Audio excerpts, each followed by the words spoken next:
चलिए देखिएगा, हम लोग आज के क्लास में देखिएगा, जानते हैं आज सोमवार है, सोमवार को जानते हैं भौतिकी का क्वेश्चन डालेंगे। तो देखिएगा आज भौतिकी के पहला चैप्टर है प्रकाश का परावर्तन, उसके ऑब्जेक्टिव जितने हैं सब एक ही क्वेश्चन में याद रखिएगा।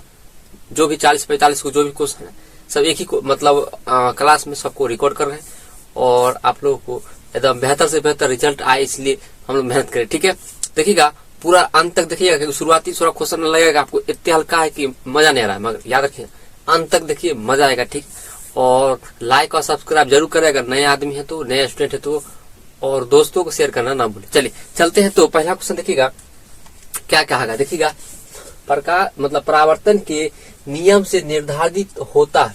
देखिए परावर्तन आप लोग पढ़े, प्रकाश का परावर्तन दो नियम है ना, एक होता है कि अगर मतलब प्रकाश परावर्तित किरण, ठीक है, और आपतित किरण और आपतन बिंदु पर डाला गया विकिरण, तीनों एक ही तल में होता है।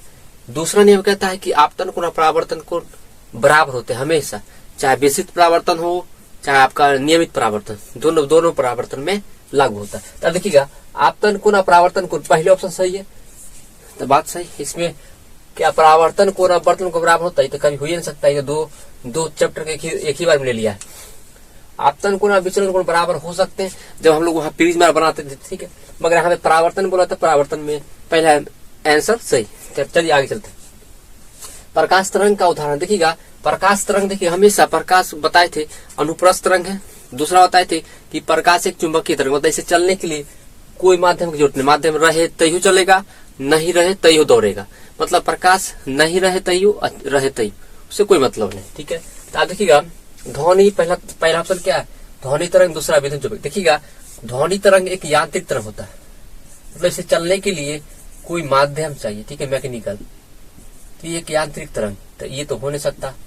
ठीक है, ध्वनि तरंग एक माध्यम चाहिए, और ध्वनि का भी पूछेगा तो याद है अनुदैर्ध्य तरंग होता है, मगर ये देखिएगा तो विद्युत चुंबक की तरंग है।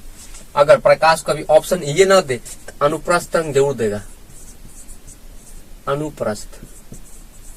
ठीक है, देख लीजिए क्या दे रहा ऑप्शन, ठीक है, क्योंकि लंबवत होते हैं ना आपस में, इसलिए अनुप्रस्थ माना जाता है। ठीक है, अब परावैंगनिक खुद प्रकाश ही है। ठीक, दर्पण के सामने किसी भी दूरी पर स्थित वस्तु का प्रतिबिंब, ये प्रतिबिंब है, ठीक है,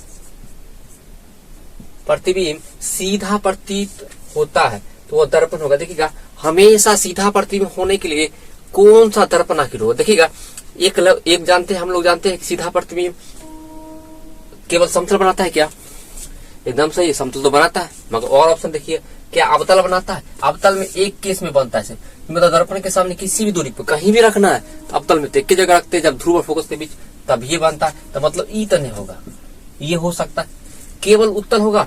जी हाँ, उत्तल भी हो सकता है, उत्तल में ही बनता है, कहीं भी रख देते हैं, हमेशा काल्पनिक सीधा बनता था, ध्रुव और फोकस के बीच बनता था, तो ये भी सही है। इसका मतलब या तो समतल या तो उत्तल। देखिए बेस्ट ऑप्शन कौन होगा, इसलिए दर्पण में नहीं मारिएगा, पूरा ऑप्शन देखिएगा जो अच्छा लगे। ये भी सही था, ये भी सही था, मगर सबसे अच्छा आंसर पाने के लिए कौन सा टिक लगाइएगा, तो ये दोनों दिया हुआ देखिएगा। ठीक, अगला देखिए, निम्नलिखित में किस माध्यम में प्रकाश की चाल सबसे अधिक होता है, सबसे अधिक, ऐसा कौन सा इसमें ऑप्शन दिया है, कांच, पानी, लोहा, निर्वात। देखिएगा सबसे अधिक प्रकाश की चाल, देखिएगा कांच पारदर्शी हो सकता है, पानी हो सकता है, लोहा का भी हो सकता है, क्या बताइए, लोहा तो अपारदर्शी होता है, पहले हटा दीजिए। अब निर्वात में देखिएगा चाल सबसे अधिक, याद रखिए सबसे अधिक किसमें होता है, निर्वात में। इसमें कितना होता है याद रखिए, 3 × 10⁸ मीटर पर सेकेंड होता है। और पानी में आप लोग पढ़े होंगे 2.25 10⁸ मीटर पर सेकेंड, याद रखिएगा। और कांच में आप लोग पढ़े होंगे 2 × 10⁸ मीटर पर सेकेंड होता है, तो मतलब सबसे अधिक देखा जाता है किसका है, निर्वात का। ठीक है, आगे चलते हैं, तो ऑप्शन क्या हो जाएगा, निर्वात। 5 नंबर क्वेश्चन देखिए, प्रकाश की किरणें गमन करती है, ऑप्शन ए है सीधी रेखा में, टेढ़ी रेखा में, किसी भी दिशा में, आप लोग सबसे आसान है ऑप्शन है। देखिएगा ये तो बच्चा को पता होगा कि हमेशा प्रकाश हमेशा निकलती है तो हमेशा सीधी रेखा में गमन करती है, तो शुरू में पढ़े होंगे पहला चैप्टर। ठीक है, आगे चलते हैं। तेल लगा कागज, देखिएगा तेल से जब भिंगा दिया जाता है कागज में, देखिएगा वो क्या हो जाता है, याद रखिएगा क्या पारभासी, सॉरी ऑप्शन ए है पारदर्शक, अपारदर्शक। पारदर्शक तो नहीं होता, पूरा आर पार नहीं होता, ये तो नहीं होगा। क्या प्रकाश से सफाई नहीं जाता है, नहीं ये भी नहीं होगा, कुछ मात्रा में जाता है तेल से भिंगा होता है, ये सही है पारभासी। पारभासी का दूसरा नाम क्या आप लोग को पता होगा, अर्ध पारदर्शक, अर्ध पारदर्शक, ठीक है, अर्ध पारदर्शक। क्वेश्चन है 7 नंबर की, प्रकाश के परावर्तन के कितने नियम है? तो आप लोग जानते हैं 2 नियम होते हैं। ये तो आसान है, बहुत ही चौचक पता। अब देखिएगा, समतल दर्पण द्वारा बना प्रतिबिंब होता है। समतल दर्पण में हमेशा देखिएगा काल्पनिक और सीधा और बराबर आकार में बनता है। याद रखिए, दर्पण के पीछे बनता है। तो ये क्या होगा, क्या काल्पनिक वास्तविक होगा? नहीं, काल्पनिक एकदम सही, काल्पनिक सही होगा। दोनों नहीं हो सकता, ये भी नहीं होगा, ये गलत है। ठीक, इनमें से कोई नहीं तो बातें करता। अभिसारी किरण पुंज समतल दर्पण में आपतित होती है तो परावर्तित किरण पुंज होगा। देखिएगा, जब अभिसारी रूप से मतलब क्या होता है, समतल में आप तो देखिए कैसे, अगर ग्राफ से अगर देखा जाए, मान लीजिए ये अगर यहाँ से ग्राफ खींच देखिएगा, मान लीजिए समतल दर्पण, यहाँ जितने भी किरण मान लीजिए अभिसारी रूप से आ रहे, ऐसे जानते हैं जितना कौन सा है उतना कौन सा चला जाएगा। फिर मान लीजिए एक और आ रही किरण ऐसे जा रही, मान लीजिए यहाँ से आ रही तो फिर ऐसे चला जाएगा।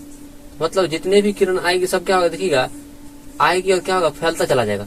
देख रहे होंगे इस तरह से फैलता जा रही है। तो मतलब अभी परावर्तित किरण क्या होगा, ये इस तरह से फैल रहा है। ठीक है, तो आप बोल सकते हैं, क्या कह सकते हैं, अभिसारी किरण पुंज समतल दर्पण में आपतित होती है तो परावर्तित किरण पुंज क्या होगा, अपसारी होगा। ठीक है, इसका आंसर शायद गलत दिया हुआ। ठीक है, अपसारी ज्यादा सही है, अभिसारी नहीं होगा। ठीक है ना, अभिसारी कैसे हो सकता है, कहीं ठीक है तो सब फैलता चला जाता है, एक जगह मिल ही रहा है, तो ये तो नहीं होगा, समांतर भी नहीं होगा। ठीक है, तो ये अपसारी ज्यादा सही है, इसको सही कर लीजिएगा, शायद गड़बड़ है किताब में। ठीक है ना, क्वेश्चन का आंसर। ठीक, अब देखिए किसी समतल दर्पण द्वारा आवर्धन होता है। देखिएगा, अगर समतल दर्पण है, देखिएगा अगर समतल दर्पण लिया जाए तो किसी समतल दर्पण द्वारा आवर्धन होता है। आवर्धन का मान देखिएगा, समतल दर्पण में क्या होता है, अगर आवर्धन का सूत्र आप लोग जानते हो तो m बराबर क्या होता है, h/h। आप जानते हैं अगर समतल दर्पण है, ये मान लीजिए यहाँ पे कोई व्यक्ति खड़ा है, जितना दूर पे खड़ा हो उतना ही दूर पे बनता है, उतना ही दूर पे प्रतिबिंब बनता है। मतलब इसको -v/u दूरी समान होता है। इसको देखिएगा, जितना ऊंचाई की ये है, अगर h ऊंचाई की है तो h' ऊंचाई की बनता है, तो दोनों बराबर बनता है। तो h और h अगर बराबर हो जाती क्या होगा, कटेगा तो क्या होगा बताइए, आप प्रतिबिंब ऊपर बन रहा है, ऊपर की दूरिया सभी क्या होता है, प्लस होता है। आप लोग बताते हैं, तो ऊपर वाला दूरिया सभी प्लस, और ऊपर की दूरिया जो वस्तु खड़ा हमेशा प्रधान के ऊपर ही होता है, तो ये प्लस होगा। तो प्लस अगर रखिएगा तो दोनों क्या होगा, आंसर प्लस में ही आएगा और 1 आ जाए, क्योंकि प्रतिबिंब वस्तु की ऊंचाई या प्रतिबिंब की ऊंचाई हमेशा समतल दर्पण में बराबर बनता है और काल्पनिक को सीधा बनता है। एक क्वेश्चन भी आता है कि +1 का क्या अर्थ है, ऐसा भी क्वेश्चन आता है। ठीक है, एनसीईआरटी क्वेश्चन। तो ये याद रखिएगा, क्या मारिएगा, +1 मारिएगा, -1 नहीं। ठीक है, शून्य तो होगा नहीं। ठीक है, याद रहेगा। चलिए अगला क्वेश्चन है, एक प्रकाश की किरण एक समतल दर्पण पर लंबवत आपतित होती है तो परावर्तन कोण का मान कितना होगा। देखिएगा, जैसे ग्राफ बनाया जाए ऐसा देखिएगा, क्या करा कि एक प्रकाश की एक समतल पर, मान लीजिए समतल दर्पण, ठीक है, और देखिएगा इस समतल दर्पण पे देखिएगा ऊपर से लंबवत आप ऐसे हो रहा है 90 डिग्री पर, तो क्या होगा 90 डिग्री पर ही जाएगा। मतलब इसमें देखिए अभिलंब भी यही होगा और आपतित किरण भी क्या होगा, यही होगा। अगर अच्छा से बनाए ग्राफ से, ग्राफ को इसको मिटा के, तो जैसे ऐसे देखिए अच्छा से बना देते, देखिए कैसा बनेगा, ऐसा ग्राफ बनेगा। ये देखिए, ये मान लीजिए आपतित किरण हुआ 90 डिग्री पे, तो देखिएगा जाएगी, जैसे 90 डिग्री आई है तो 90 डिग्री पर जाती भी, मतलब आपतित और परावर्तित यही होगा, आपतित भी और यही होगा, यही परावर्तित भी होगा। आपतित किरण यही, ये आपतित हो गया और यही परावर्तित हो गया, और यही अभिलंब भी हो जाएगा, अभिलंब। अब देखिएगा ये सब के बीच में कोण कितना होगा, तो आपतन कोण यहाँ पे क्या हो जाएगा, याद रखिएगा आपतन कोण 0, क्योंकि दोनों कोण बनवे नहीं करेगा तो कहां से बने। आपतन कोण पूछेगा, कोण आय 0 होगा, परावर्तन कोण वो भी 0 होगा, कोण आर सब 0 हो जाएगा। ठीक है, आपतन कोण परावर्तन कोण सब 0। तो क्वेश्चन क्या पूछा गया था कि प्रकाश किरण एक समतल पर लंबवत आती होती तो परावर्तन कोण का मान क्या होगा। याद रखिए 135 डिग्री पार, तो बहुत बड़ा है। 90 डिग्री ना, 45 डिग्री ना, 0 मारिएगा। परावर्तन कोण बताए थे क्या होता, अभिलंब और परावर्तन किरण के बीच, सॉरी परावर्तित किरण के बीच। अब बताइए परावर्तित किरण जो है यहीं पे है और अभिलंब यहीं, दोनों के बीच दूरी रहेगा तभी तो कोण बनेगा। दोनों समांतर भी है तो कोण कहां से 0 हो जाएगा। अगर दोनों दो अगर समांतर हो जाए दोनों का कोण क्या होता है, 0 हो जाता है। अगर आपतन कोण पूछता तो भी 0 होता, क्योंकि जानते हैं आपतित किरण और अभिलंब के बीच बना कोण क्या कहते हैं, आपतन कोण। तो ये भी 0 हो जाएगा, क्योंकि दोनों तीनों एक ही चीज पे है, सब एक ही लाइन पे और समांतर भी, इसलिए 0 हो जाता। समझ में आ गया, क्वेश्चन अच्छा था। आगे चल, अगला है किरणें के समूह को क्या कहते हैं? तो सबको पता है किरणें के समूह क्या कह सकते हैं? प्रकाश पुंज, एकदम सही। प्रकाश पुंज भी कह सकते हैं, आजकल बहुत पूछता है फंसाने के लिए। और किरण का पुंज, एकदम सही, दोनों सही। किरणों का समूह किरण पुंज कही है, प्रकाश पुंज कही, दोनों सही है। तो इसका आंसर क्या हो जाएगा? बेस्ट ऑप्शन क्या होगा? सी, मतलब ए और बी दोनों, ये वाला ऑप्शन टिक कीजिएगा, ठीक है, ये ज्यादा सही है। अगला ये भी गलत है, ये तो हो ही नहीं सकता। अगला है सूर्य से आने वाले प्रकाश की पुंज निम्न में से कौन है? देखिएगा, जब सूर्य बहुत दूर है तो बहुत दूरी से आता है, इसमें क्वेश्चन में बहुत डॉट है कि देखिएगा, इसको क्लियर कर देते हैं, है ना। स्टूडेंट सब का बहुत डॉट था, क्लास में बट पूछता था ऐसा कुछ, ठीक है ना। तो जो भी था, है ना, मतलब स्टूडेंट सब पढ़ने वाला सबको डॉट बहुत था क्वेश्चन में, 13 नंबर क्वेश्चन हमसे कितना बार पूछा है उसने, ठीक है। आज क्लियर कर दे। देखिएगा, ये मान लीजिए सूर्य किरण है, और यहाँ से देखिएगा मान लीजिए पृथ्वी, ये पृथ्वी पर सब लोग हैं, मान लीजिए कोई खड़ा है यहाँ। अब देखिएगा, यहाँ से जो किरण आती है ना, बहुत दूर होता है, तो आप लोग दूरी के कारण क्या होता है, ये किरणें जो सबको क्या माना जाता है, आपस में एक दूसरे के समांतर मान लिया जाता है। क्या माना जाता है? समांतर। आप कहिएगा सर इसको एक बिंदु मान ले जाए, यहाँ से किरणें सभी जा रहा है, तो अभी सारी किरण पुंज तो मान सकते थे, मानने के लिए तो मान सकते हैं, मगर क्या होता है कि बहुत दूर होता है, तो दूर से आने वाली किरणें को आते आते क्या होता है, एक दूसरे मतलब लंबत माना जाता है, ठीक है, लंबत हो जाती है, एक दूसरे के पैरेलल चलता है, तब ना बहुत लंबी, कितना दूर तक चल जाते हैं, बताए। दूर जाने के कारण क्या, जब लंबत होता भी तो जाएगा, तो अगर मान लीजिए लंबत नहीं होता तो क्या होता, छितर जाता मान लो, तो बहुत दूर तक जा नहीं पाता, इधर तो भाग जाता। इसलिए दूरी जा रहा है, बहुत दूर तक जा रहा है, इसका मतलब दोनों पैरेलल में चल रहा है, तो इसलिए माना जाता है। इसको बहुत जांच की है क्वेश्चन को, तो आंसर पता चला है, सही है आंसर। क्या याद रखिएगा, समांतर ही आंसर सही। अभिसारित मतलब अभिसारी किरण पुंज, जानते हैं किरण पुंज कितने प्रकार? 3 प्रकार के, अभिसारी, अपसारी और समांतर, ठीक है। तो आंसर क्या हो जाएगा इसका? समांतर किरण पुंज। याद रहिएगा, समांतर किरण पुंज ही सही होगा, अभिसारित नहीं होगा और न ही अपसरित होगा, ठीक है। समांतर किरण पुंज सही होगा, मगर पैरेलल में। इसीलिए हम लोग क्वेश्चन ही पढ़ते, देखिएगा कभी क्वेश्चन हम लोग बनाते हैं, तो जैसे दर्पण में बनाते थे, अवतल हो चाहे उत्तल हो, रखते थे अनंत, तो अनंत से आने वाले किरणें जितने भी होते हैं सब किसके समझ आते थे? प्रधान समांतर। ऐसा क्यों मानते थे? क्योंकि समांतर माना जाता है, तभी तो ये समांतर माना जाता है। एनसीईआरटी में चाहे भारतीय में कोई भी किताब में लिखा जाता है कि अनंत से आने वाले सभी किरणें प्रधान समांतर आती है, दर्पण से परावर्तन के मुख्य फोकस से जाती है, जाती हुई मालूम पड़ता है। अगर उत्तल है तो जाती हुई मालूम पड़ेगा, अगर अवतल दर्पण है तो जाती गुजरती है फोकस, तो वही बात, सेम बात। इसका मतलब समांतर ही मानना सही होगा, ठीक है, बेस्ट ऑप्शन यही होगा, ठीक है। जिसमें डॉट था बहुत आदमी को क्लियर हो, मतलब गोलीय दर्पण के फोकासांतर, देखिए फोकासांतर अजीब गरीब शब्द लिखा है, फोकस सबसे आसान है, फोकस दूरी है ना, और वक्रता त्रिज्या के बीच संबंध क्या होता है? आप लोग पढ़े होंगे F बराबर R/2, याद रखिए क्या पढ़े होंगे? F बराबर R/2 पढ़े होंगे, या इसी को बोलते देखिएगा, इधर लाएगी या मतलब भाग पे तो गुना में आ जाएगा, 2F बराबर R हो जाएगा। अब देखिएगा, अगर ये ऑप्शन दिया है कि R/2, देखिए F/2 लिखा है, ये तो नहीं होगा, ठीक है। कभी भी त्रिज्या हमेशा बड़ा होता है, फोकस दूरी से त्रिज्या क्या होता है? बड़ा होता है, या फोकस दूरी बोल सकते हैं, वक्रता त्रिज्या क्या होती है? आधी होती है, अगर भाषा में पूछा जाए तो ये भी R/4 भी नहीं हो सकता, ये दोनों बराबर तो कभी हो ही नहीं सकते।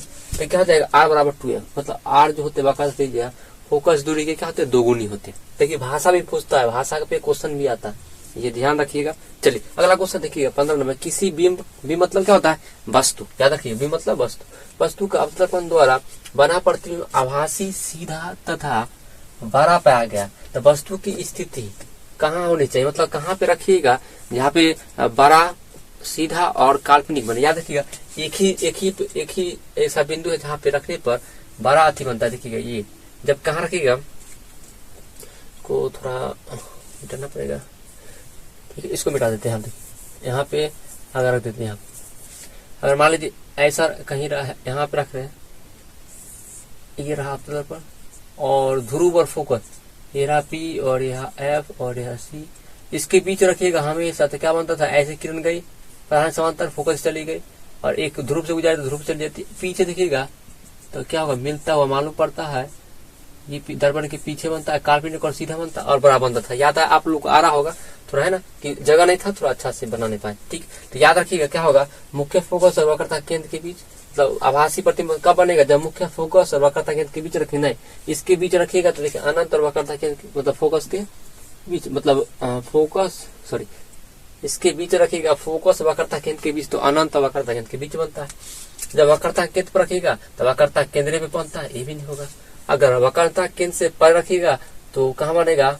फोकस और सॉरी फोकस, हाँ वक्रता केंद्र के पर। अच्छा, परे का मतलब समझ में होता आप लोग को आता हो? परे, परे मतलब क्या होता है? उसके बाद ये एनसीईआरटी का शब्द है, आप लोगों को पढ़ाए थे, हमसे जो पढ़ा होगा उसको तो पता होगा, ठीक है। जो एनसीईआरटी नहीं पढ़ता उसको तो बहुत दर्दनाक शब्द परे, बहुत धोखा देखा।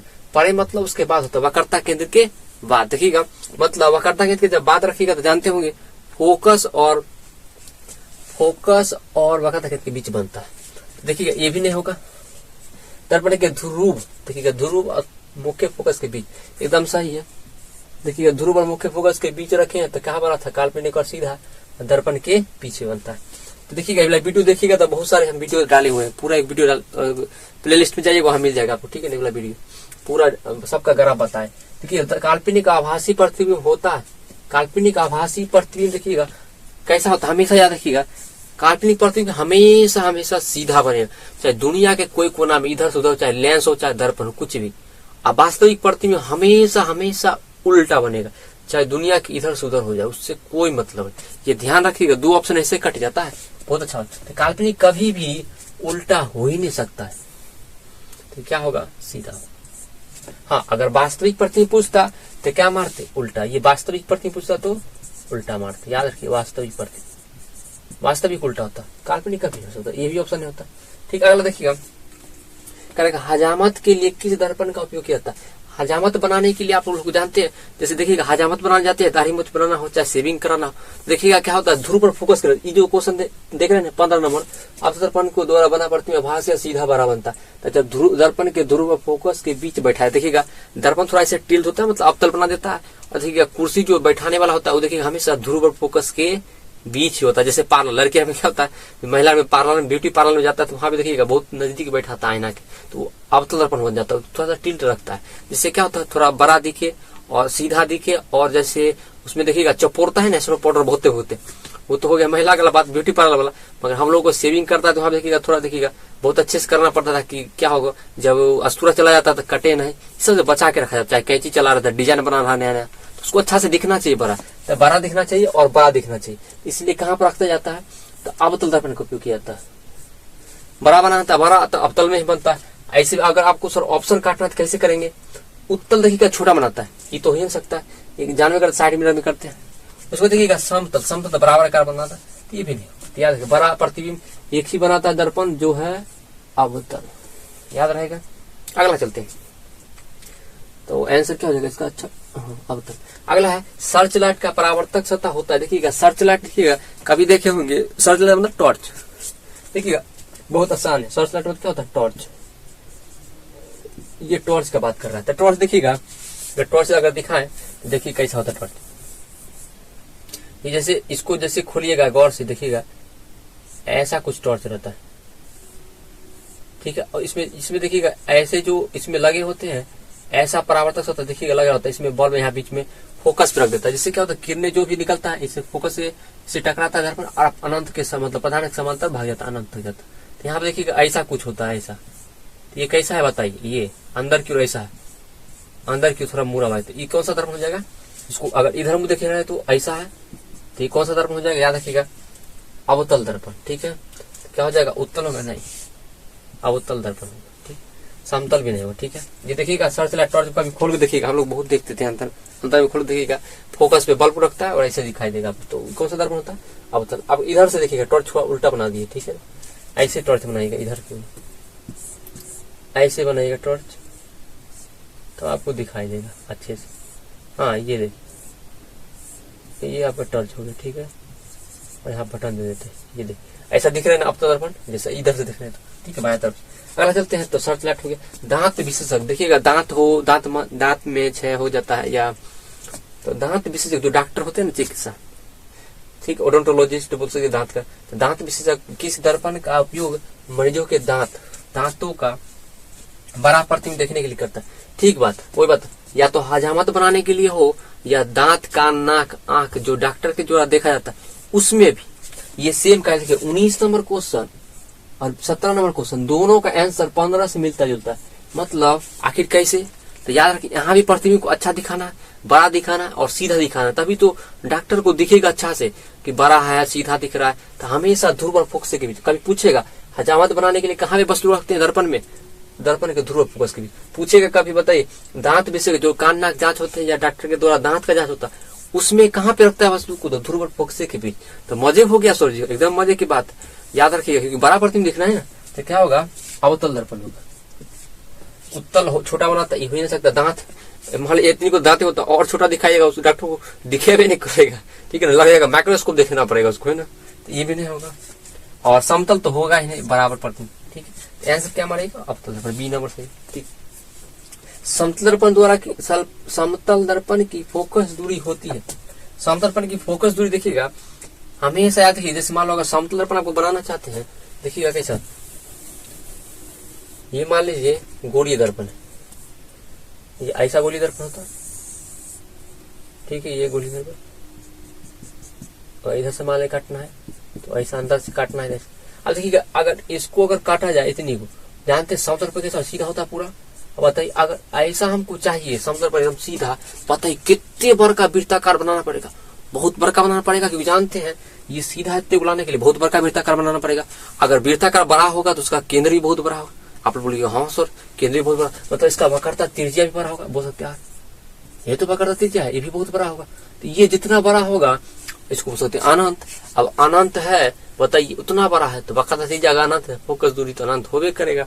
तब जरूरी नहीं कि फोकस दूरी पूछे, अगर कभी वक्रता त्रिज्या भी पूछने का मौका मिले तो पूछ सकता है, ठीक है। तभी भी क्या मारिएगा? अनंत ही मारिएगा, अनंत सही है। शून्य कभी नहीं हो सकता, जीरो कहाँ से हो सकता है? 1 सेंटीमीटर बार इतनी छोटा में क्या होगा? 50 सेंटीमीटर, कभी नहीं पूरेगा, ठीक है। तो फोकस दूरी क्या होगा? अनंत, ठीक है। बट क्वेश्चन आता है, याद रखिएगा, हम पढ़ाए भी आपको नोट में लिखाए होंगे, देखिएगा सब लिखा हुआ है, ठीक। आगे चलते हैं, ये सब हो चुका है। अवतल दर्पण द्वारा किसी बीम का प्रतिबिंब एक पर्दे पर प्राप्त किया जाता है, मतलब एक कोई पर्दा होगा जहाँ पे प्रतिबिंब प्राप्त करना, ठीक है। दर्पण बीम मतलब वस्तु, बीम मतलब क्या होता है? ये बीम है मतलब वस्तु, याद रखिए वस्तु, ठीक है। दर्पण की फोकस दूरी को निर्धारित करने के लिए प्रयोगकर्ता को मापने की जरूरत होगा। आप देखिएगा उसको निकालना क्या है? फोकस दूरी, जानते हैं अगर फोकस दूरी अगर उसको निकालना है, देखिए गौर से, अगर फोकस दूरी निकालना एफ, तो उसको क्या निकालना है? एफ निकालना है। देखिएगा एफ निकालने के लिए आप क्या क्या कर सकते हैं? देखिएगा अगर दर्पण सूत्र लगाया जाए 1/f 1/v प्लस 1/u। अब देखो u जरूरी है और v जरूरी, मतलब प्रतिबिंब दूरी और बस दूरी दोनों चाहिए f निकालने के लिए। हमको f चाहिए तो प्रतिबिंब दूरी भी चाहिए और बस दूरी। देखिए क्या कर रहा है ऑप्शन, देखिएगा ये दर्पण तथा पर्दे के बीच, मतलब ऐसा कोई मान लीजिए पर्दा है ना, मान लीजिए पर्दा है, ये वस्तु का वस्तु है, इसका यहाँ प्रतिबिंब बन रहा है, यहाँ पे कोई दर्पण है, दर्पण पता नहीं कौन सा, अब तो दर्पण है तो बोल ही दिया, मजे बात, अब तो दर्पण ये लीजिए, यहाँ से वस्तु को कहाँ पे रखा गया ये भी जी करने।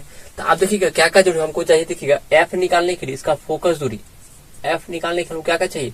ये निकालना है यहाँ से यहाँ बीच की दूरी, देखिएगा हमको u चाहिए और v चाहिए, तभी तो निकलेगा। तो किससे निकालेंगे? दर्पण सूत्र से, ठीक है। तो देखिएगा दर्पण और पर्दे के बीच को, दर्पण ये रहा, मान लीजिए आपका दर्पण ये रहा, और पर्दा कहीं पर पीछे होगा, आगे कोई पर्दा होगा तो हमेशा आगे ये होगा, क्योंकि वास्तविक प्रतिबिंब बनेगा तभी पर्दा लगा सकते हैं, क्योंकि जानते हैं वास्तविक प्रतिबिंब कोई पर्दे प्राप्त कर सकते, तो वास्तविक प्रतिबिंब को यहाँ पे कोई पर्दा लगा होगा ऐसे, ठीक है, यहाँ पे मान लीजिए कोई पर्दा लगा, ठीक है। तो आप देखिएगा दर्पण और पर्दे के बीच की दूरी क्या कहलाएगा? ये u हो जाएगा, सॉरी पर्दे के बीच की दूरी मतलब प्रतिबिंब दूरी, ये v हो जाएगा, मुझे v चाहिए, एकदम सही बात है। अगला देखिएगा दर्पण तथा बीम के बीच की दूरी, बीम मतलब क्या होता है? वस्तु, दर्पण मतलब यहाँ पे दर्पण, अच्छा दर्पण शब्द का ध्रुव की जगह दर्पण का शब्द इस्तेमाल कर रहा है, ध्रुव, ध्रुव से जहाँ पे रुकेगा वो दूरी कहलाता है। जैसे ध्रुव से अगर वक्रता केंद्र पे रुके तो वक्रता त्रिज्या, अगर ध्रुव से फोकस तक रुक रहे हैं तो फोकस दूरी, अगर ध्रुव से वस्तु तक रुक रहे हैं तो बस दूरी, अगर ध्रुव से चल के प्रतिबिंब तक रुक रहे हैं जहाँ प्रतिबिंब बना होता है प्रतिबिंब दूरी। तो ये बात बतला कि दर्पण से बीम के बीच की दूरी मतलब u चाहिए, u। अब देखिए हमको u पता हो गया और हमको v पता चल, जानते हैं अगर 3 गो में से 2 गो मतलब दो को पता चल जाते, एक अननोन निकल जाता है, मतलब जो नहीं जानते आप निकाल सकते हैं, तो आराम से निकाल सकते हैं। v और u हमको पता चल गया है तो हम आराम से निकाल, तो दोनों ऑप्शन सही होगा, a और b दोनों चाहिए, ये जो ही नहीं इनमें से कोई नहीं बात। याद रखिएगा अच्छा क्वेश्चन था, हम लोग को बेहतर अच्छा लगा, मजेदार क्वेश्चन था, ठीक है, ये दम था क्वेश्चन में, ठीक है। क्यों दम था? क्योंकि जानते हैं फोकस दूरी निकालना था, आपको फंसा रहा है, इतने लंबा तगड़ा कहानी देके कुछ नहीं, आपको बहुत फंसा रखा है, दर्पण सूत्र का इस्तेमाल कर रहा है, इतना लंबा कहानी पूछ रहा है। दर्पण सूत्र में अगर एफ निकालना था हमको 2 चीज चाहिए, बस दूरी और प्रतिबिंब दूरी, जो कि दे दिया है, ऑप्शन में फंसा दिया। अगर समझ में आ रहा था मजे मजे है, नहीं समझ में आया तो आप लोग को बहुत दिक्कत होने वाला है। ठीक है, यदि किसी, अगला क्वेश्चन देखिए 22 नंबर, यदि किसी बिंब का प्रतिबिंब का आवर्धन ऋणात्मक हो तो उसका प्रतिबिंब की प्रकृति क्या होगा? अब देखिएगा ऋणात्मक कब आएगा, देखिएगा गौर से, आवर्धन, इसको अब मिटा रहे, देखिएगा समझाते हैं, ये कुछ देखिए मिटा रहे हैं, ये जगह का अच्छा समझा नहीं पाए तो अच्छा समझाते। देखिए अगर m बराबर h माइनस v/u या h दस बटा h होता है, या आपको ऐसे लिख सकता है, अगर h दस नहीं लिखना है तो h i बटा h o लिखता है बहुत है। h i मतलब इमेज, h o मतलब ऑब्जेक्ट, मतलब वस्तु, ठीक है, ऊंचाई, वस्तु की ऊंचाई, प्रतिबिंब ऊंचाई। अब देखिए प्रतिबिंब की ऊंचाई अगर माइनस में लाना है, आवर्धन का मान अगर m का मान अगर माइनस में लाना है, तो इसको अगर माइनस में लाना है तो बताइए, ये तो हमेशा प्लस होता है। आप जानते हैं वस्तु हमेशा दर्पण के ऊपर ही खड़ा रहता है, तो ये तो हमेशा प्लस होता है, इसको तो आप चेंज नहीं कर सकते। अब माइनस लाने की इसको चेक करना पड़ेगा, माइनस लेना पड़ेगा, इसका मतलब माइनस h दस बटा h लेना पड़ेगा, मतलब प्रतिबिंब की दूरी, प्रतिबिंब की ऊंचाई क्या होगा, माइनस। माइनस कब आएगा, जब नीचे बना हो, मतलब प्रधान अक्ष के नीचे लटका हो, मुंडी क्या हो, नीचे की हो, तो नीचे जब कब होगा, अवतल दर्पण में होता है, तो अवतल दर्पण में होता है तो हमेशा क्या होना चाहिए। एक बात और, छाटने का तरीका बता दे, देखिएगा क्या करा है, वास्तविक कभी उल्टा हो सकता है, बताइए, एकदम होगा, वास्तविक उल्टा होगा, एकदम होगा, वास्तविक कभी सीधा हो सकता है, नहीं, ऐसे तो ऑप्शन ऐसे उड़ा दीजिए, कोई जरूरत नहीं दिमाग लगाने की। वास्तविक कभी भी मतलब सीधा हो ही नहीं सकता है, दुनिया का कोई कोना इधर से इधर हो जाए। आभासी सीधा होगा, एकदम सही बात है। क्या आभासी उल्टा होगा, ये भी नहीं होगा, ये ऑप्शन, दो ऑप्शन ऐसे कट गया।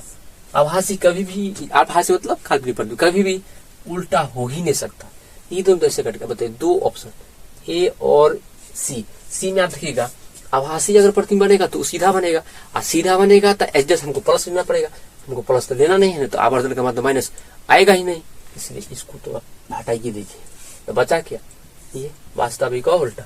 और इतना बात है आपको याद रखना पड़ेगा, इतना छाटने के समय आपके एग्जाम में नहीं रहता, ठीक है ना, समय पर कॉपी छीन लिया जाता, तो याद रखिएगा जब भी वास्तविक प्रतिबिंब उल्टा, दर्पण का बात करें, वास्तविक प्रतिबिंब हमेशा उल्टा बना है, तो उल्टा बनता है तो हमेशा आवर्धन का मान क्या होता है, माइनस में आएगा, याद रखिएगा। तो अवतल दर्पण में एक ही जगह प्लस आवर्धन आता है, बाकी सब जगह माइनस ही आता है, कि एक ही जगह काल्पनिक का सीधा बनता है, बाकी सब जगह वास्तविक का उल्टा, वास्तविक का उल्टा, वास्तविक उल्टे बनता है, इसका मतलब सब जगह माइनस ही में है, ठीक है। तो ये समझ में आएगा। अगला है, निम्नलिखित में से कौन उत्तल दर्पण की फोकस दूरी है जिसकी वक्रता त्रिज्या 32 सेंटीमीटर दे दिया। अब देखिएगा इसको मिटा दें, ये देखिए गौर से, इसको मिटा दे। अगर कौन सा उत्तल दर्पण की फोकस दूरी निकालनी है जिसका वक्रता त्रिज्या दिया है 32 सेंटीमीटर। अब कौन सा दर्पण है, देखिए गौर से, उत्तल दर्पण दे दिया है, उत्तल दर्पण है, इसका मतलब इसका देखिएगा आर दिया है 32 सेंटीमीटर, उत्तल दर्पण है तो प्लस होगा, और हमको एफ निकालना है, एफ बड़ा क्या होता है r/2। अगर ये 32 है, 32 का था कि क्या होगा 16, और किस में आएगा, प्लस में। ये जानते उत्तल दर्पण की फोकस दूरी क्या होती है, प्लस में, वक्रता त्रिज्या प्लस, तो भी प्लस क्यों होता है, क्योंकि दर्पण से दाएं तरफ होती है, दाएं तरफ की दूरिया सब क्या होता है, सॉरी ध्रुव से दाएं के सभी दूरिया क्या होता है प्लस, इधर की दूरिया सब प्लस, इसलिए भी प्लस। तो क्या होगा आंसर, क्या 8 तो होगा ही नहीं, 8 तो ऐसे खटा माइनस प्लस होता है। ऐसे भी देखिए ऑप्शन काट सकते थे, कभी उत्तल दर्पण की फोकस दूरी कभी माइनस में नहीं हो सकता, -8 हो ही नहीं सकता था, -16 हो ही नहीं सकता, +8 और 16 8 में कंफ्यूज होता है। इतने याद रखिए, वक्रता त्रिज्या सबसे बड़ा होता है तो उससे छोटा ही आंसर होगा, मगर 32 है तो 32 से छोटा 2, 8 और 16 दोनों हो सकता था। इसके लिए सूत्र तो आपको पता है, /2 लगाइए और आंसर पाइए, ठीक है। आगे चलते, बहुत आसान क्वेश्चन। किस दर्पण का उपयोग पश्चात दृश्य दर्पण के लिए रूप में किया था, आप बताए थे, आप लोग पढ़ाई भी क्यों कहते हैं भी पूछता है, 2 नंबर पूछता है, ठीक है, सॉरी। तो देखिएगा उत्तल दर्पण में देखिएगा उसका दृष्टि क्षेत्र ना बहुत बड़ा होता है, देखिएगा जैसे गाड़ी के साइड मिरर में देखे होंगे तो बहुत बड़ा होता है, इसमें क्या दृष्टि क्षेत्र बड़ा होता है, उसमें कहीं भी वस्तु रखिए अनंत छोड़ के कहीं भी रखिएगा वस्तु तो काल्पनिक और सीधा छोटा बनाता है, इसलिए इसका उपयोग कर देता है उत्तल दर्पण, सबसे बेस्ट ऑप्शन बच्चे देश, ठीक है। या साइड मिरर के रूप में बोल सकते हैं, साइड मिरर के रूप में पूछेगा उत्तल दर्पण मारिए, ठीक है। अगला चलते हैं, अवतल होगा नहीं, अवतल हमेशा बराबर बना छोटा कुछ बना देता है, वास्तविक बनाता है, ये हो नहीं सकता। समतल तो बराबर बनाता। नई कार्तीय परिपाटी के अनुसार दर्पण के सामने रखे गए बिंब मतलब क्या होता है, वस्तु की दूरी ली जाती है। मतलब अगर वस्तु दूरी हमेशा किस में होता है, चाहे याद रखिएगा लेंस हो चाहे दर्पण हो, हमेशा माइनस होगा। आपको ऐसे कैसे, हमेशा माइनस मतलब लेंस पे भी होगा, एकदम होगा। कैसे देखिएगा, लेंस हो चाहे दर्पण, ये मान लीजिए कोई दर्पण है, लेंस ले लीजिए, ये उत्तल लेंस मान लीजिए, हमेशा देखिए प्रकाश को, इसमें प्रकाश क्या जाता है, इसमें ध्रुव आ जाता है, बस इतना ही फर्क। ठीक है, देखिएगा कोई भी दर्पण ले लीजिए, कोई भी लेंस ले लीजिए, अवतल उत्तल कुछ भी लेंस ले, हमेशा देखिए वस्तु को हमेशा बाएं तरफ रखा जाता है, बाएं तरफ मतलब इस तरफ रखा जाता है, हमेशा इस तरफ। बाएं तरफ की दूरिया क्या होती है बताइए, इस तरफ की दूरिया सभी हमेशा क्या होता है, हमेशा माइनस लिया था। मतलब प्रकाशिक केंद्र बोलिए लेंस में और दर्पण में आपका हो जाएगा ध्रुव, तो हमेशा क्या होगा, माइनस होगा। याद हकीकत क्या होगा, धनात्मक होगा नहीं, कभी नहीं हो सकता। ऋणात्मक एकदम सही है, और दोनों तो कभी हो ही नहीं सकता था, ये था ये दी।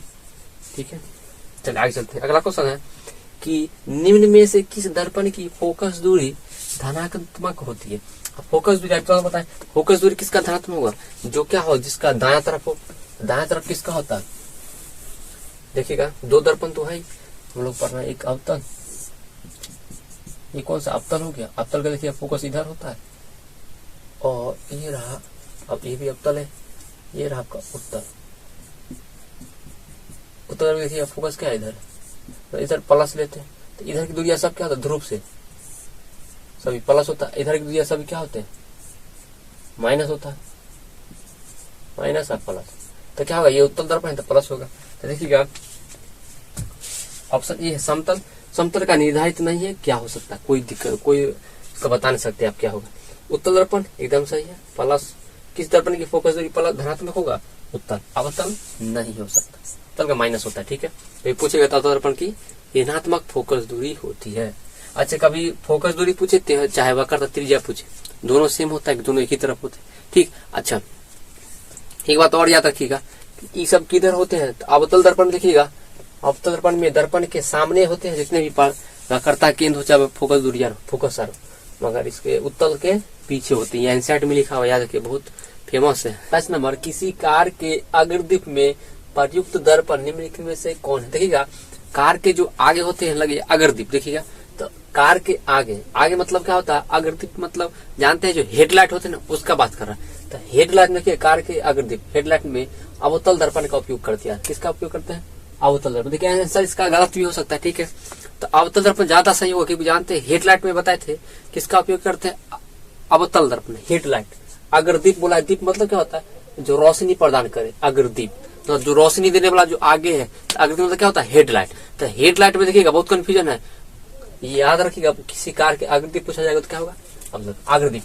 ठीक है, हेडलाइट में किसका उपयोग करते हैं, तो अवतल दर्पण। अगला है, अवतल दर्पण के सामने वस्तु को कहाँ रखा जाए ताकि प्रतिबिंब उल्टा वास्तविक समान आकार का बनता है।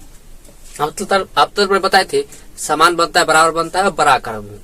तो समान आकार कब बनता है, याद कीजिए, जब वक्रता केंद्र पे रखा जाता है तो वक्रता केंद्र पे ही बनता था, बराबर आकार में बनता था, और वास्तविक को उल्टा बनता है। अगर आप लोग को ध्यान में ना हो तो अगर रख के देख सकते, जैसे इसे क्या कीजिएगा, थोड़ा सा बताना चाहेंगे, तो ये रहा आपका अवतल दर्पण, ये देखिएगा, और यहाँ से ये रखिए ध्रुव, ये हो गया आपका फोकस, ये रहा वक्रता इतना ऊंचाई का अगर रख रहे वस्तु को प्रधान के समांतर कोई वस्तु को मतलब किरण को गुजार रहे तो फोकस से जाएगी, और एक ध्रुव से गुजार रहे हैं तो ये ध्रुव से ऐसे जाएगी। तो यहाँ पे देखिएगा ये किरण क्या होगा, मिलेगा मतलब बराबर आकार बनेगा, एच और एच क्या होगा, बराबर। मतलब यहाँ पे अगर आवर्धन पूछ देगा तो क्या होगा, एक होगा मगर माइनस में होगा, क्योंकि वास्तविक उल्टा है। आंसर क्या हो जाएगा, वक्रता केंद्र, वक्रता केंद्र पर रखिए तो बराबर। अगला है, दाढ़ी बनाने के लिए कौन सा दर्पण का उपयोग, तो बताते दाढ़ी बनाना हो, हजामत बनाना हो, मतलब वही बात, कान नाक का जांच करना हो डॉक्टर के द्वारा, कौन सा उपयोग होता है, अवतल दर्पण। ठीक है, इसका आंसर क्या होगा, अवतल दर्पण। चलिए आगे चलते हैं। अगला, किसी अवतल दर्पण की फोकस दूरी, किसी अवतल दर्पण की फोकस दूरी f और उसकी वक्रता त्रिज्या r हो तो निम्नलिखित में से कौन सा संबंध, तो आपको पता होगा f बराबर r/2 होता है। अगर f बराबर r/2 अगर ऑप्शन दिया तो ठीक है, अगर ये नहीं देगा तो इधर ले जाएगा तो क्या होगा 2f बराबर r। आप देखते हैं कौन सा आंसर सही है कि r बराबर f होगा, कहीं कभी नहीं हो सकता है।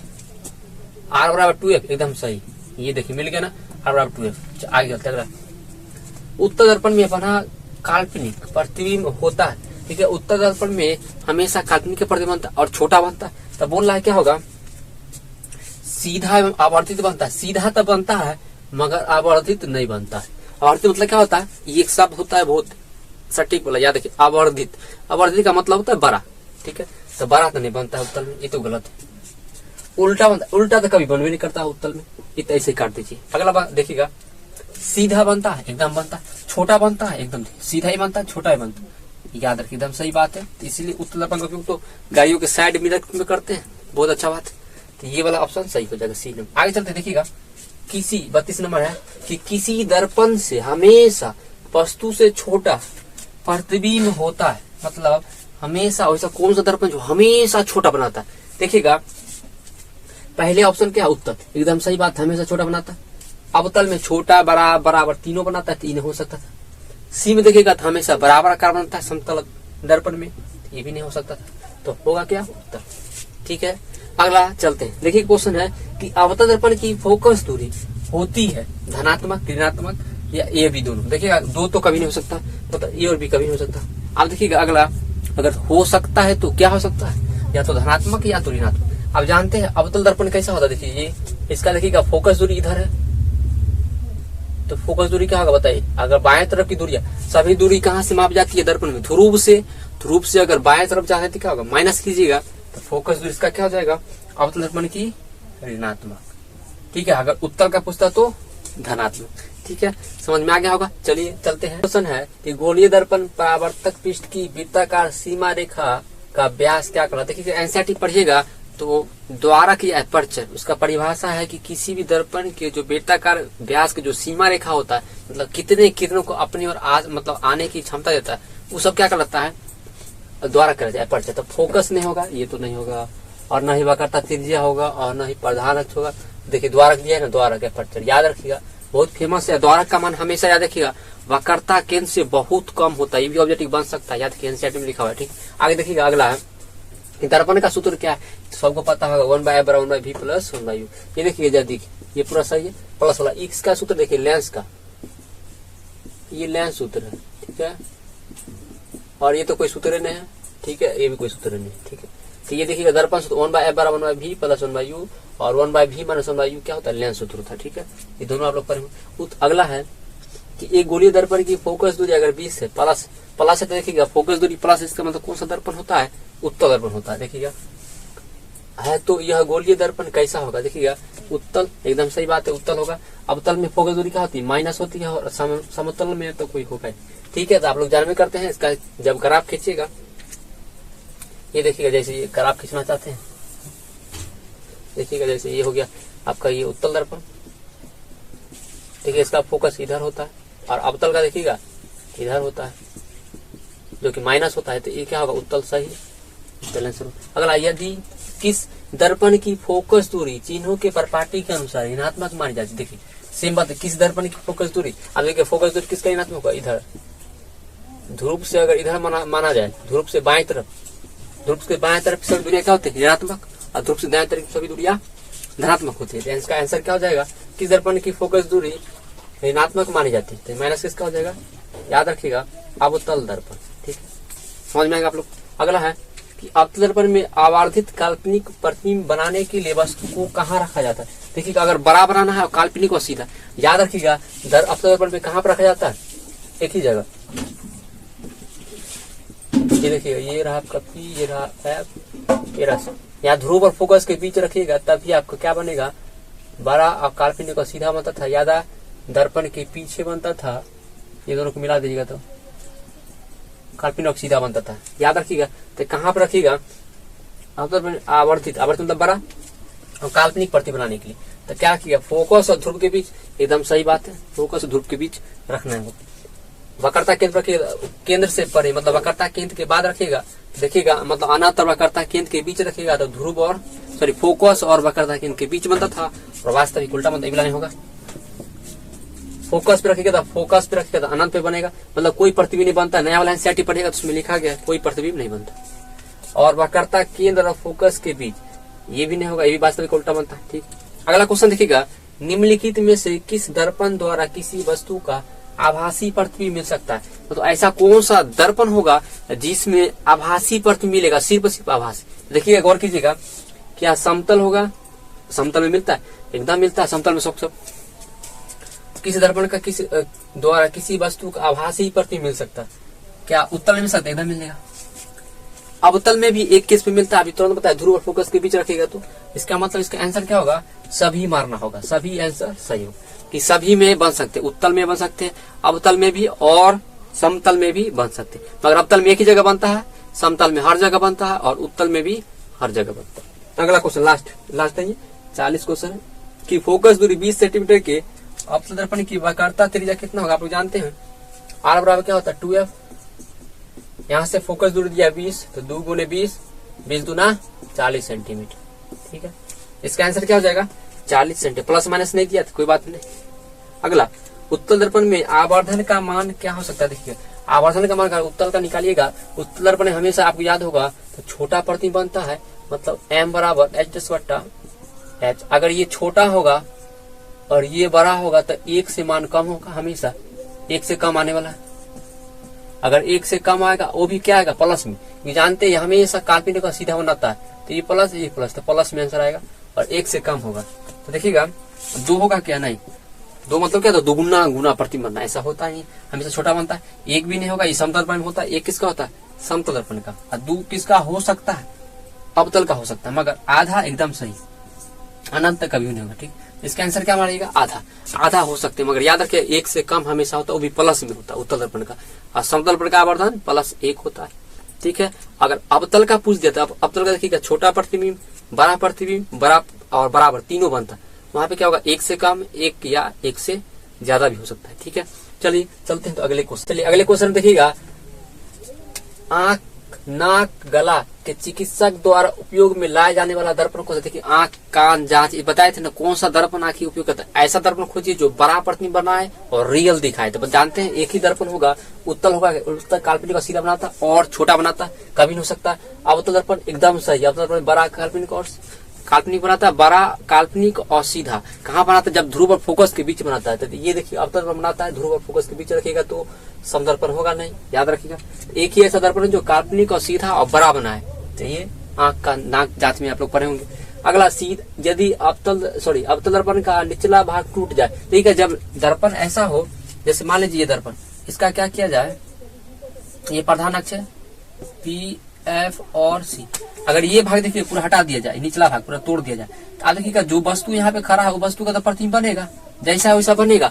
मगर याद रखिएगा प्रतिबिंब बनेगा, मगर क्या होगा? उसको बोला जाता है तीव्रता कम हो जाती है, चमक बोल सकते कम है, चमक कम हो सकता है मगर तीव्रता। इसके लिए देखिए ऑप्शन खोजने के अनुसार देखिएगा, ऑप्शन तो ऐसे कुछ फर्क नहीं पड़ने वाला। देखिएगा कभी भी दर्पण बनाया था तुर के बनाया था, कुछ फर्क पड़ने वाला नहीं है। मगर इसके अनुसार देखिएगा, आंसर के अनुसार, मतलब आपको ऐसा निचला भाग टूट जाए तो क्या इसमें आंसर मारिएगा? क्या सीधा बनेगा? सीधा देखिए, सीधा बने और उल्टा बने, ये तो फर्क पड़ता है ना कहाँ पे वस्तु, ये तो नहीं बता सकते एग्जैक्ट। अगला, आधा बनेगा। आप लोग आंसर ऐसे मारिएगा, एग्जामिनर ऐसे मारेगा आपको, मतलब गलती बता देगा। क्यों? क्योंकि आपका सोचेगा तो सही हो गया, एकदम खूब खुश हो जाएगा। गलत है, आधा प्रतिबिंब नहीं बनेगा। दर्पण का तोड़ने पर वैसा ही प्रतिबिंब बनेगा और सीधा बनेगा जैसा है। तो जैसा प्रतिबिंब बनना था जहाँ पे रखा हुआ है वहीं पे बनेगा और वैसा ही बनेगा। मगर हाँ, उसमें चमक बोल सकते हैं, कम तीव्र बनेगा, ये बात सही है। थोड़ा सा धीमी गति हो जाता है, मगर ये बात सही। देखिए बहुत सारे सर्च करके देखा गया तो इसका आंसर यही दिया गया। ठीक है, यही मारिएगा, किताबों में भी यही दिया है आपको किताब में, और देखे भी ऐसे दूसरे किताब में भी तो ऐसा ही दिया हुआ। ठीक है, तो यही आंसर सही होगा, याद रखिएगा। फोकस दूरी 10 सेंटीमीटर के अवतल दर्पण द्वारा उत्पन्न आवर्धन धनात्मक होगा। देखिए धनात्मक लेना है, मतलब प्लस मिलाना है, क्या आवर्धन लाना है, वो भी कौन सा दर्पण है? तो अवतल दर्पण। देखिएगा तो बस दूरी का मान क्या होगा? बस दूरी, फोकस दूरी कितना है? 10। अब जानते हैं कब कहाँ पे रखेंगे तो प्रतिबिंब काल्पनिक का सीधा बना। देखिएगा मान लिया अवदर्पण आपको कहाँ पे रखना होगा? अगर यहाँ से यहाँ 10, अगर यहाँ से यहाँ 10 सेंटीमीटर दूरी है, यहाँ से यहाँ 10 है, देखिएगा ये ध्रुव रहा है या फोकस, इसके बीच रखना होगा आपको, मतलब 10 से कम रखना हो, तभी तो काल्पनिक का सीधा बनता था दर्पण के पीछे, याद है? तो आप लोगों को क्या मारना होगा, क्या 10 सेंटीमीटर से अधिक बनेगा ना, तो वास्तविक प्रतिबिंब बन जाएगा 20 से अधिक बार। ये कहाँ से आ गया, 10 सेंटीमीटर कदम एकदम सही, 10 सेंटीमीटर से कम बनेगा मतलब ध्रुव और फोकस के बीच बनेगा। बोल सकते 0 से 10 के बीच, 0 से 10 के बीच में अगर रखेगा कहीं पे काल्पनिक और सीधा प्रतिबिंब, आवर्धन वहां पे क्या हो जाएगा, धनात्मक होगा। जानते हैं m बराबर क्या होता है, h/h। अगर ये प्लस में आएगा, ये तो प्लस में रहता ही है, वस्तु को चाहे हमेशा प्लस में होता है क्योंकि ऊपर होता है, पारदर्शी के ऊपर देख रहे हैं ना। तो यहाँ पे याद कीजिए पीछे जो बनता था याद है, एक किरण ऐसे गुजारेगा, एक किरण ध्रुव से गुजारे, ध्रुव से चला जाती है तो ऊपर मिलेगा तो इससे बनेगा, ऊपर की ओर बनेगा, एच जैसे ये हो गया, एच ये हो गया, तो दोनों प्लस में रहेगा, प्लस आएगा, इसका मतलब धनात्मक आएगा। तो एकदम सही है, 10 से कम आंसर। ठीक, अगला फोकस से ध्रुव की ओर आने पर अवतलदर्पण में आवर्धन का मान क्या होगा। देखिए फोकस से कहाँ जा रहे हैं, ध्रुव की ओर, ध्रुव की ओर जितना ज्यादा बढ़िएगा ना, देखिएगा तो क्या होगा, प्रतिबिंब आपका पीछे की ओर जो ना बड़ा बनता चला जाएगा, जितना नजदीक जाएगा उतना बड़ा बनेगा, जितना नजदीक उतना बड़ा, जितना नजदीक जाएगा ध्रुव की ओर उतना ही बड़ा बनता है। तो ठीक है, इसका आंसर क्या हो जाएगा, बढ़ता है। आवर्धन का मान क्या होगा, बढ़ता है, क्योंकि जानते हैं अगर एच इसको मिटाएं, अगर इसको देखा जाए ऐसे देखिएगा, जैसे ये रहा अवतल दर्पण, ये रहा आपका ध्रुवी, ये रहा एफ, ये रहा आपका सी। अगर इधर की ओर बढ़ रहा है, जितना आप इधर जाइएगा, ई साइड की ओर जितना जाएगा उतना क्या होगा, उसका प्रतिबिंब क्या होगा, बड़ा बनता चला जाता है, बड़ा बनेगा, उतना ही एच की मान क्या होगा, बड़ा बनता चला जाएगा। तो ये बात सही है, बढ़ता है। अगला देखिएगा, एक अवतल दर्पण के प्रधान अक्ष पर चलती चींटी, चींटी कोई चल रही है, इस पे मान लीजिए कोई चींटी है, यहाँ का प्रतिबिंब सीधा था। सीधा कब होता है, याद रखिए, ध्रुव फोकस के कहीं पे, मतलब चींटी मान लीजिए यहाँ पे था, पहले चींटी कहाँ पे था, यहाँ पे कोई चींटी था, यहाँ पे सीधा तभी बनता है जब ध्रुव और फोकस के बीच हो, चींटी कहीं यहाँ पे होगा, एकदम सही। तथा बढ़ता जा रहा है, मतलब क्या बढ़ता जा रहा है, प्रतिबिंब पहला बात सीधा होना चाहिए और उसका आकार बढ़ता जा रहा है। तो चींटी की गति की दिशा किधर होगा, गति की दिशा पूछा है, क्या फोकस से वक्रता केंद्र क्यों, देखिएगा फोकस से अगर वक्रता को अगर इधर आइएगा आपका कैसा बनेगा, वास्तविक प्रतिबिंब बनेगा।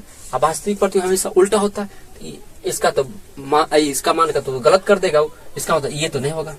अगला ऑप्शन पढ़िएगा, तो फोकस से ध्रुव की ओर, देखिएगा फोकस ये रहा, इधर से ध्रुव की ओर, अगर मुंडी अगर चींटी का इधर मुँह जा रहा है, इसका मतलब एकदम सही है कि ध्रुव और फोकस के बीच जितना बताए ना, अभी तुरंत बताए, ये क्वेश्चन जो बताए 45 नंबर क्वेश्चन और 46 नंबर क्वेश्चन एकदम सेम है, मगर 46 में दम है क्वेश्चन में, मतलब बोल सकते हैं एकदम दम है, मजेदार क्वेश्चन है जिसमें पावर है। कैसी है देखिएगा, चींटी चल रही है यहाँ से और सीधा बनना था, हम समझ गए कि ध्रुव फोकस के बीच होगा, हम यहाँ से पकड़ लिए, देखिएगा सीधा बोला था। उसके बाद बोला है आखिर इसका दिशा किधर होगा, तो यार दिशा पता करने के लिए फोकस से ध्रुव की ओर जाएगा तभी तो बढ़ेगा, तो इसका मतलब ये आंसर सही होगा। उसके बाद देखिएगा ध्रुव से फोकस की ओर जाएगा, अगर ध्रुव से फोकस की ओर ऐसे बढ़ते बढ़ते चले गए तो वास्तविक प्रतिबिंब बनता है, और जो कि उल्टा, ये भी ऑप्शन गलत है।